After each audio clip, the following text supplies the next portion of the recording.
Always a good morning on a Monday. Morning, everyone. It's good to see you out there. Good morning. Get that. Throw that out there. Good morning. Good morning. It's Monday. It's end of the month. Wow. August done. September's tomorrow. Can you believe tomorrow is September? End of the year is rolling up on us pretty dang quick. It's crazy how fast the year's going by. Oh, we have a little bit in the news. It's like the trend. The trend continues. Mondays always seem to be the lightest day. Peak around Wednesday, Thursday, and then Friday would taper off again. So I don't know if there's just a normal work week for the bad guy out there, the hacker out there, the malware distributor, the ransomware driver. If they just are lighter on the weekends or what? I don't know. It seems like every Monday is lighter than normal. But that's okay. Important things to know.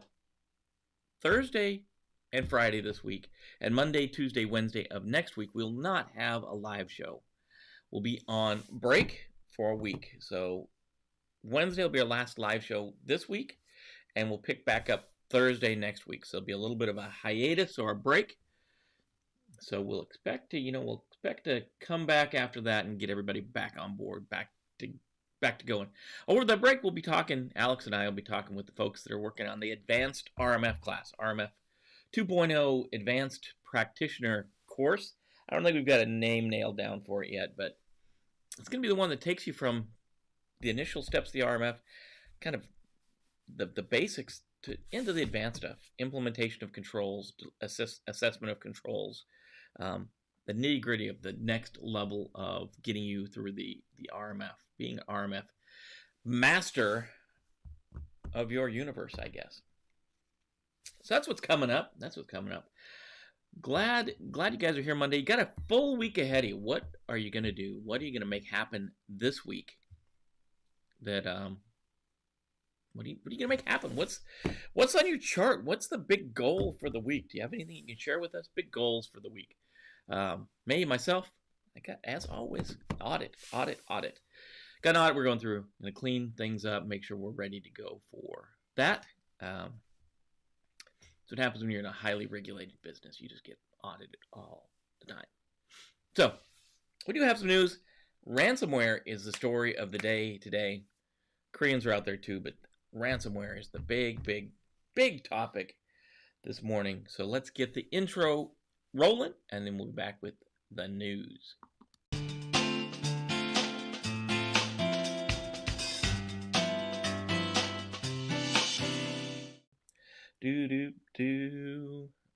We get the North Koreans up first. North Koreans are our last story, so let's not lead off with them. Let's lead off with ransomware. Cyber social, like 1, 2, 3 of our 4 stories this morning are Cyber social. They just are driving out the news, putting the news out, giving us the 411 on what's going on. We're finished of August. Today's the last day of August, and their story, Trends and Analysis, it's raining ransomware in August. So according to a Lomart report, large-scale breaches have mushroomed in 2020 with an increase of 273% in the first quarter compared to the previous year. Ransomware is among the most common types of attacks and is up 90% per a recent report by VMware. We know ransomware is everywhere. Ransomware is rampant. It's going crazy, and there's operators that are doing new wave stuff. They've got the affiliate model going. We'll talk about Maze a little bit later. They've got this Cartel model that's growing. They're changing the way that they encrypt files. That's what we'll talk about here. Ransomware operators have started memory mapped I/O, input-output, to encrypt files, making it difficult for behavior-based anti-ransomware solutions to monitor malicious activity. So what they're doing is they're encrypting the files in memory instead of doing a write a rewrite. Instead of reading and writing the file, they're doing it, and they're doing the encryption in memory. Makes it harder to identify, harder to find. Crazy. It doesn't cause additional disk input output operations, which can shield it from behavior monitoring software.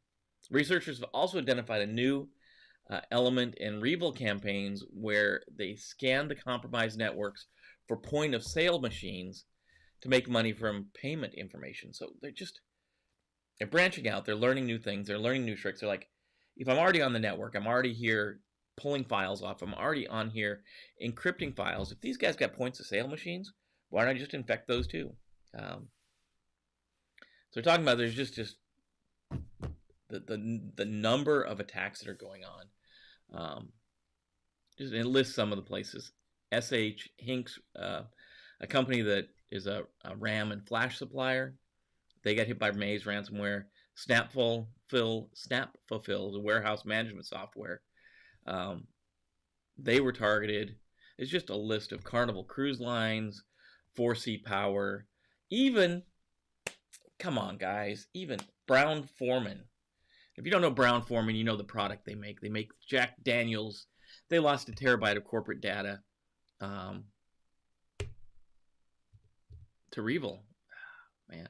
And Konica, Minolta, R1 RCM, LG, Xerox, Canon. The list goes on and on and on about folks that have been hit by ransomware. And ransomware is no joke now. We know that, initially when ransomware first hit, it was have a good backup. And we had that 3-2-1. We talked about 3-2-1 about a month ago, right? If it's important, back it up 3 times. Have it on 2 different types of media and have one of them offline. That was the 3-2-1 magic cure for ransomware. If it's just ransomware, you're fine. That's going to work great to protect you. The problem if it's one of these other things where they steal your data and then they threaten to post it online, it doesn't matter how good your backup scheme is. If they're going to steal your data and post it online, you're kind of up against the wall. You really are. It's just crazy. Good morning, Alex. Good to see you, my friend. So the biggest thing we can do now, is keep the bad guy out. When I say guy, it's gender neutral because there's women, men, robots out there doing this. Keep the bad guy out. Keep them out of your network is the first thing. So the article finishes up here. Beyond the essential, while many organizations use conventional signature-based solutions to protect their data, files, and systems, they need to make more comprehensive approach to security to address the threats posed by evolving ransomware. And that is, we have to start thinking new ways we can defend ourselves. And we know that the big things. We know, if we've been tracking this stuff, we know the big ways they're getting in now. There's 3 key vectors they're coming in. Remote desktop procedures, RDP, or protocol. Unpatched VPN clients is the other one.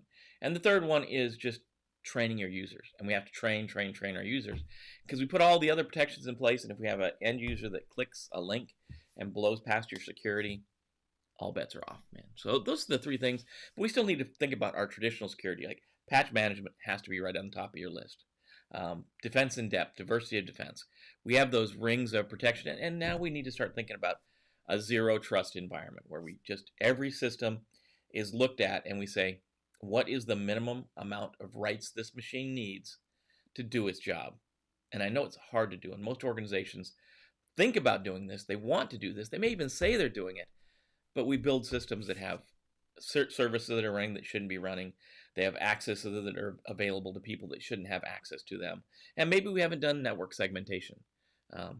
So even something like network segmentation, if the bad guy gets in, they start doing their thing, maybe they can only get part of your network. Maybe they can only get maybe a less sensitive part of your network.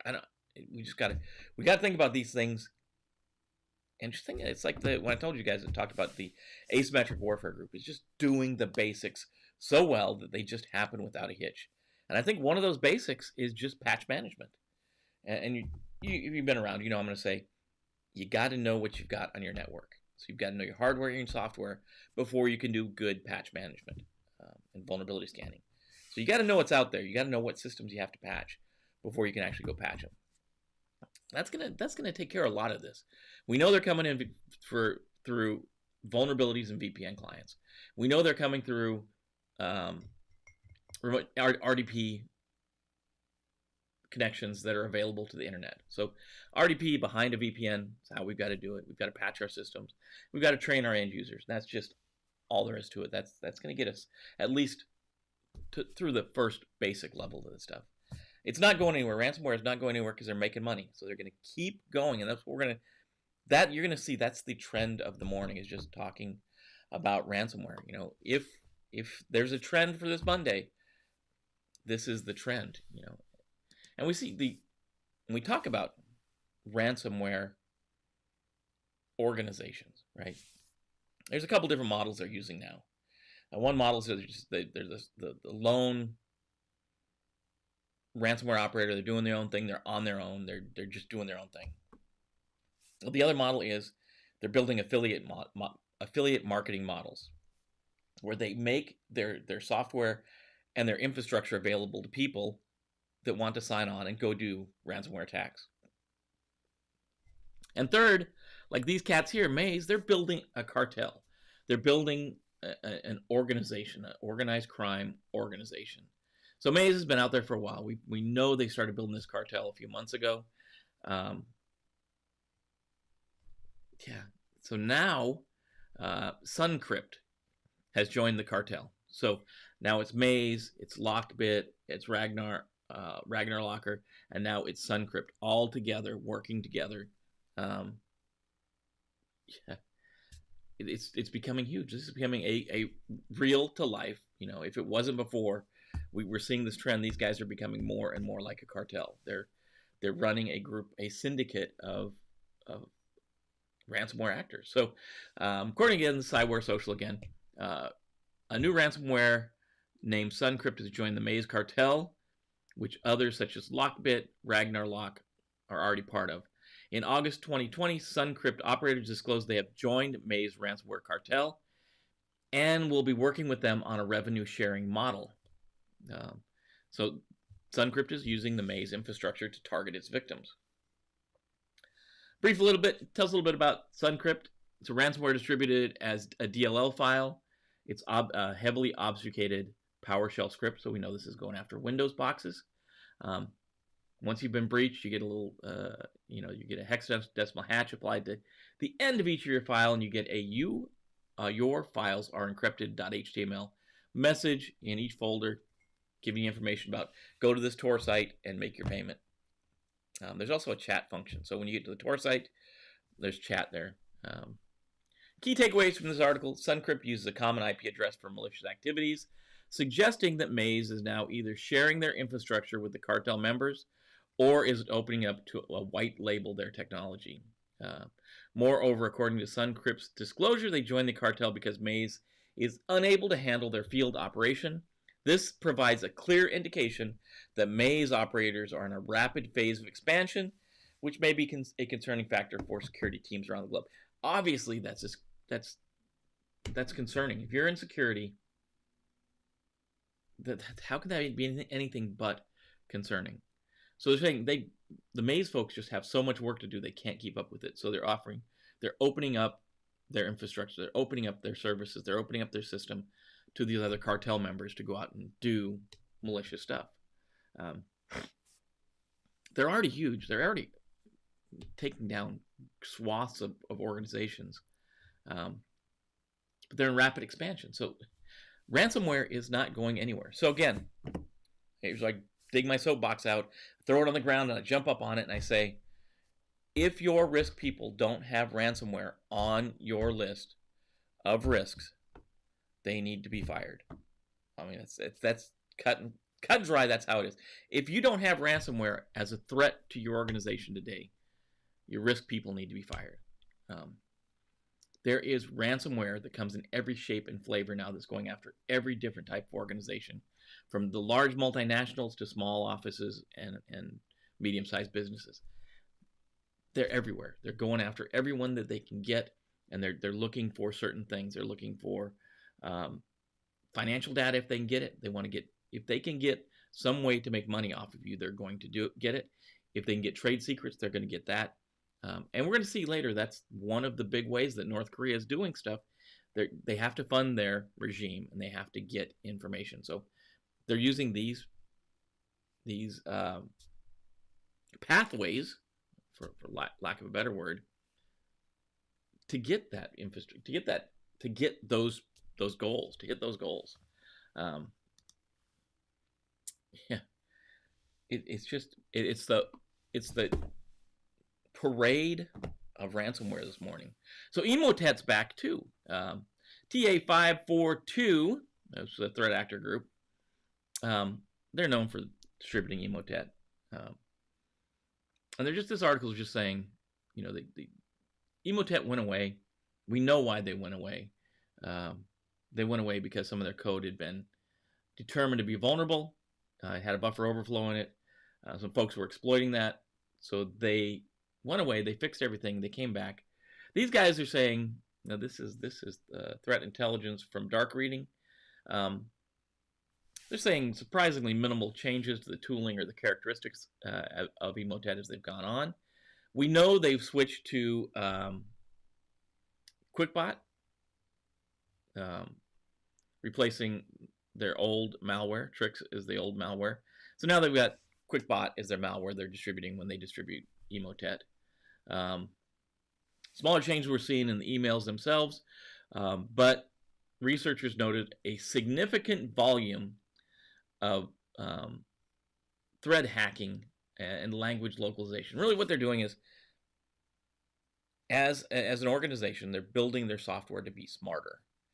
So when they talk about thread hacking, they're having the ability to jump on a thread of a conversation. So once they compromise a computer, they can find an email thread and jump into that thread and compromise it, so that the old protections we had for phishing protection, you know, make sure you know you're getting an email from someone you know. Make sure you're expecting the email. Make sure if it's an attachment, it's something you're expecting. So these guys have learned from that. The bad actors have learned from that. They jump on a thread that you're already part of, so you're expecting the conversation.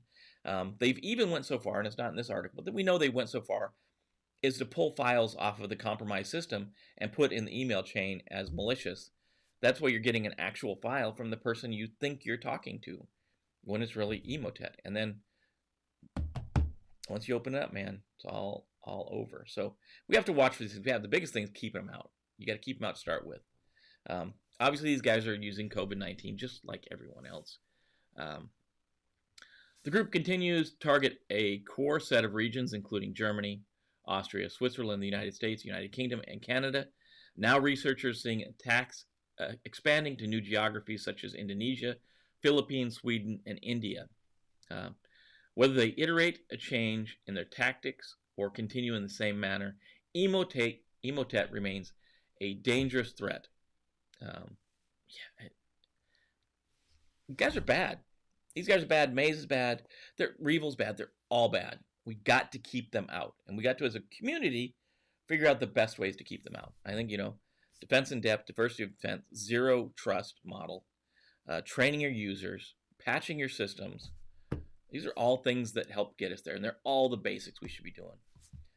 We need to look at that. SANS Top 20. I know it's not SANS Top 20 anymore, but I'm going to always call it SANS Top 20, just like I always call it 8570. We have to look at that list and make sure that we got to do those minimum things. There's 20 controls on there. We've got to do them. We've got to prioritize them. And the nice thing about the SANS Top 20 is they're prioritized in order from 1st to 20th.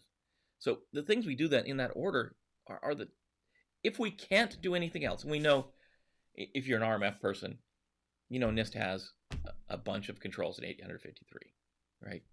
If we think, depending on how you count them, 800,000, depends on how you count controls and enhancements. There's a ton of controls in 853. Maybe we look at that, and that's a daunting task. We say, there's no way I can get all of that implemented in my organization. So start with the SANS Top 20.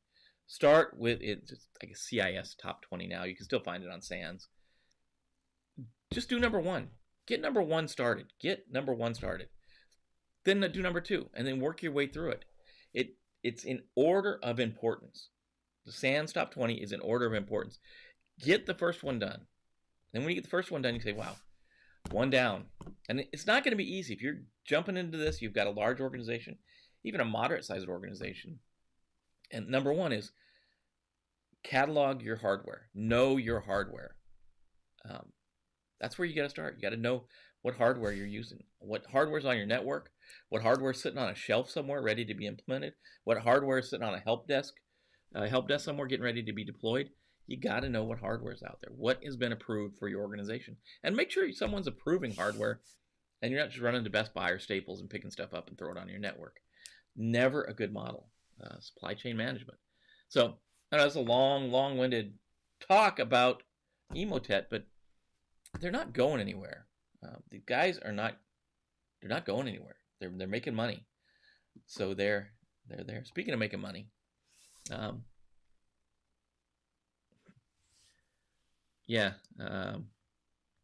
article is from Cyber again. So recent trends among North Korean hackers. So what's going on? The U.S. Department of Homeland Security has issued a warning against the new blinding can remote access tool used by Lazarus hacking group. This remote access Trojan boasts an extensive set of capabilities which are being used to launch cyber espionage attacks against organizations operating in the defense and aerospace industry. And we know we've already talked about this thing, blinding can, including the fact that I hate that they call it a remote access Trojan. That's just me. It's a remote access tool. So earlier this month, Lazarus attacked. How about I drink some of this coffee? Illy coffee in my New York cup this morning. All right. Earlier this month, Lazarus launched an attack against defense manufacturers and government entities in Israel. They dubbed that campaign Operation Dream Job. I don't think they did. We did. Since the beginning of the year, leveraging social engineering. And again, we know the same thing. They also targeted the defense and aerospace sectors in the United States with fake job offers named Operation North Star, spearphishing emails. And we know that both of these were long tail attacks. That means they spent a lot of time with the victim, chatting, even conversations over like Skype and stuff like that, building confidence between the two people so that they could then send them an email, get them to open it, and it would be infected. Just bad. It's a long, and that's what we have to worry about, this APT, especially ones like North Korea. They'll spend the time, they've got the people, and they'll spend the time to promote themselves, to get you comfortable, and then when they send you that file and you open it, they're on your network. Kaspersky reported that North Korean threat actors have been linked to the new ransomware strain VHD. Always good, yet another ransomware. They also tie MageCart attacks with the witnesses with the spike in the COVID-19 restrictions imposed globally to Lazarus or Hidden Cobra. They're the main culprits behind Mage-style attacks. We know they do this because they need money. They're using the money to prop up the North Korean government, to help build the nuclear program. So they crypto mining, they're running ransomware attacks, they're running different types of scams to get money, right? Out of the 4 cyberware subdivisions of North Korea's Bureau 121, 3 of them operate from countries such as Russia, Malaysia, Belarus, India, and China. So they don't necessarily have to be coming out of an IP block in North Korea. They could be coming out of another country. So watch out for those. North Korea threat actors usually use two motives: cyber espionage and financial crime, to raise money for the Pyongyang government. Some of the money-raising crimes include hacking banks, orchestrating ATM cash-outs, hacking cryptocurrency exchange, running crypto mining botnets. Bottom line is, North Korean-based threat actors have been found to gravitate towards any type of cybercrime that would generate them huge profits. Moreover, cyber espionage is another way cyber criminals gain intelligence to benefit the regime's nuclear ambitions. Thus, it's recommending organizations and businesses follow cyber hygiene to keep themselves free from malicious attacks. This is a hard one, right? These guys are willing. We know APTs are willing to put the time in. They'll sit down. If they get a good target, they're going to get social engineer. They're going to spearfish a good target, and they're going to spend a lot of time developing trust between the two people. So they're going to come in, and in their two attacks, Dream Job and North Star, they come in and they pretend to be someone from Lockheed Martin or Boeing or MITRE or wherever they pick the job off the interwebs, and they say, hey, John Smith, we think you'd be perfect for this great job that you probably would love to have. And they work with you over a month or longer, developing interviews, developing conversations, emails, chat calls, just back and forth, building trust. So in the end, they can send you that file that's infected to get on your network. That way they can hopefully leverage your network to make money, leverage your network to get intel, or leverage your network to jump onto another network. So maybe you have an email, an account with your company, and your company supports someone like Lockheed Martin, or your company supports someone like straight on the DoD, and they want to get on the DoD's network, but they can't. So they use that third-party association through your network, hopefully to get onto the other network. We have to be aware. We have to be aware these folks are out there. We have to be aware of what they want, and we know these. This morning we talked about ransomware across all these stories. Ransomware is a way to get money. One of these guys' biggest things is that desire to get money. They need money for the North Korean government. So they're going to go out there and get money wherever they can. Ransomware, crypto mining, that kind of stuff is a cash cow for them. They know they can make money on it, so they're doing that. They're developing other attack techniques. We have to be aware, and that's the same takeaway. Zero trust, defense in depth, diversity of defense, simple basics of security hygiene, patching your systems, training your end users. These are the mantra we have to go to work with this week. We have to go and make sure we're doing this. If we don't have it, I'm going to say it again. If ransomware is not on your list of risks, someone needs to be fired. They're coming. They're coming for you, and it's getting worse and worse and worse. If you're a big company, you're not safe. If you're a small to medium-sized company, you're not safe. You have to have protections in place. So that's what we talked about. That's what we got. A lot going on in the ransomware world on a Monday. It is National Eat Outside Day. Your water cooler talk. Talk about eat outside. It's always going to be held August 31st. Last day of summer is almost last day of August. Summer's almost over. When is the last day of summer? That's coming in about a couple weeks now, I think. Can't get enough of the great outdoors. Sun is bright and warm. The weather's great. National Eat Outside Day couldn't come at a better time. So go outside, eat outside, barbecue outside, eat outside. There's a lot of, I looked through the interwebs this morning, tons of places are having eat outside. I think now with COVID-19, a lot of places you can only eat outside. Take outside, barbecue, picnic, whatever, do something like that. Eat outside. I don't know, I think we got thunderstorms rolling through the northern Virginia area, at least the western side of the region out here. It's going to get a bunch of thunderstorms today, so that's what we got going on. It was short Monday. Monday's always Monday short, Friday short. That's just the way the news cycle works. Walk away with anything today.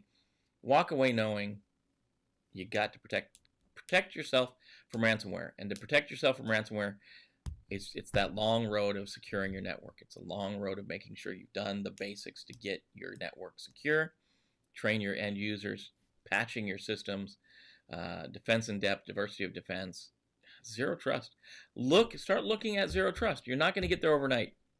I'm telling you, you're not going to get there overnight, but you need to start looking at zero trust because that's the way we're going, guys.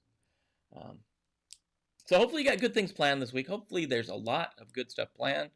Hopefully you're out there. You're going to go out there. You take care of your friends, your family, your coworkers, your organization. The Bravos would say, go get some today. Go out there and get something. Do good things today.